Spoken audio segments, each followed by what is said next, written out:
बार फिर से एक भारतीय होने के नाते मुझे मेरे प्रधानमंत्री पर गर्व होता है। उस दिन जब मेरे प्रधानमंत्री जी ने अपने संबोधन में ही बोला कि आज की तारीख में जब भारत बोलता है तो दुनिया सुनती है, और हकीकत है। जिस तरीके से भारत प्रधानमंत्री जी के माध्यम से एक मजबूत पहचान को स्थापित करने में कामयाब रहा है, ये एक नए भारत की दिशा में, एक विकसित भारत की दिशा में भारत के मजबूत कदम है। हमारी आबादी, जो कई देश सोचते हैं कि संभवतः हमारी लायबिलिटी होगी, उसको कैसे हम लोग एसेट में कन्वर्ट करें, इस सोच के साथ हमारे प्रधानमंत्री आगे बढ़ रहे हैं। एक बार फिर से एक भारतीय होने के नाते मुझे मेरे प्रधानमंत्री पर गर्व होता है। उनकी हर अंतर्राष्ट्रीय यात्राएं जिस तरीके से न सिर्फ देश के मान सम्मान को बढ़ाने का काम करती हैं, बल्कि जिस तरीके से हमारे देश की मजबूत पहचान को अंतर्राष्ट्रीय स्तर पर भी बढ़ाने का काम करती हैं। हर डिसीजन मेकिंग में जिस तरीके से आज की तारीख में भारत का एक महत्वपूर्ण से है। उस दिन जब मेरे प्रधानमंत्री जी ने अपने संबोधन में ही बोला कि आज की तारीख में जब भारत बोलता है तो दुनिया सुनती है, और हकीकत है। भारत जब आज की तारीख में बोलता है तो दुनिया सुनती है, क्योंकि भारत का वो कंट्रीब्यूशन अब रहा है हर क्षेत्र में। इस बार के विजिट में भी आप देखें जिस तरीके से अलग अलग कंपनी के सीईओ से, ग्लोबल कंपनीज के सीईओ से जिस तरीके से प्रधानमंत्री जी की मुलाकात हुई, जिस तरीके से भारत से चुराए गए आर्टिफैक्ट्स थे उसको जिस तरीके से 297 ऑफ देम को वापस लाया गया है, ये कहीं ना कहीं भारत की एक मजबूत पहचान को अंतर्राष्ट्रीय स्तर पर दर्शाने का काम करता है।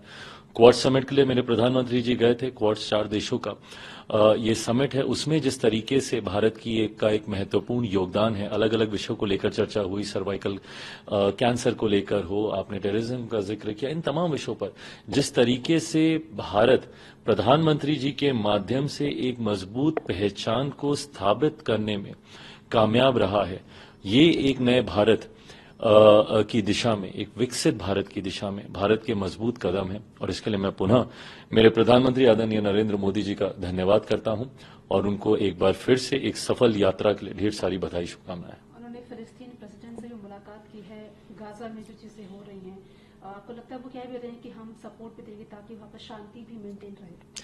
प्रधानमंत्री जी के शब्दों में कहूं, ये बात सत्य है कि भारत युद्ध का नहीं, बुद्ध का देश है। हम लोग हमेशा से शांति के पक्षधर हम लोग रहे हैं, शांति प्रिय देश, और हम लोगों ने हमेशा हर संभव प्रयास किया है।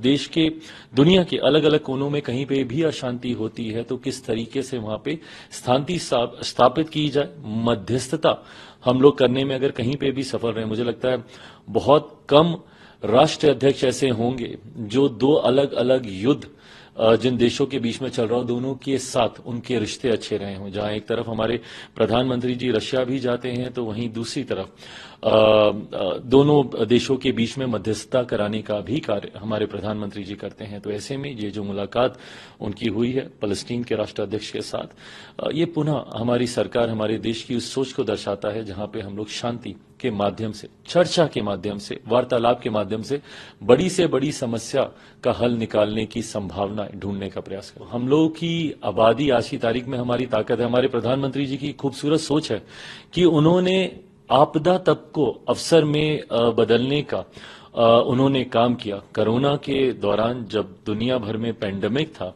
कई देशों ने जहां ऐसे में अपने घुटने टेक दिए, उस वक्त हमारा देश सबसे ज्यादा मजबूती से उभर कर आया। हमने न सिर्फ अपने देशवासियों को बचाने का काम किया, बल्कि दूसरे देशों में भी वैक्सीन पहुंचाकर उनके लोगों को भी हम लोगों ने बचाने का काम किया। तो ऐसे में आज की तारीख में जो हमारी आबादी, जो कई देश सोचते हैं कि संभवतः हमारी लायबिलिटी होगी, उसको कैसे हम लोग एसेट में कन्वर्ट करें, इस सोच के साथ हमारे प्रधानमंत्री आगे बढ़ रहे हैं। अबंडेंस को कैसे हम लोग अपॉर्चुनिटी में क्रिएट करें, कैसे इसको अपनी ताकत हम लोग बनाएं, इस दिशा में हमारे प्रधानमंत्री जी अलग अलग नीतियों को लेकर आ रहे हैं। मैं फूड प्रोसेसिंग सेक्टर से मैं जुड़ा हुआ हूं, एक मंत्री होने के नाते मैं मानता हूं कि किसानों की एक बड़ी आबादी है हमारे देश में, और प्रधानमंत्री भी सोच सकते हैं कि आने वाले दिनों में हम वर्ल्ड फूड बास्केट बने, देश में ही नहीं बल्कि दुनिया से हम लोग भूखमरी को हम लोग हटाएं। इतनी क्षमता हमारे देश में है जो आबादी की वजह से ही आती है। तो ऐसे में कैसे हम लोग हर उस विषय को जो कि शायद दुनिया लायबिलिटी समझती है, उसको हम अपॉर्चुनिटी में कैसे क्रिएट करें, ये आउट ऑफ बॉक्स सोच हमारे प्रधानमंत्री की हमेशा से रही है, और जिसका लाभ हमारे देश को पिछले 10 सालों में हुआ है। परिणाम स्वरूप तीसरी बार पुनः देश की जनता ने हम पे अपना विश्वास जताया, और इन्हीं नीतियों के साथ देश इस तीसरे कार्यकाल में प्रधानमंत्री जी के नेतृत्व में हमारी सरकार आगे बढ़ने का कार्य कर रही है।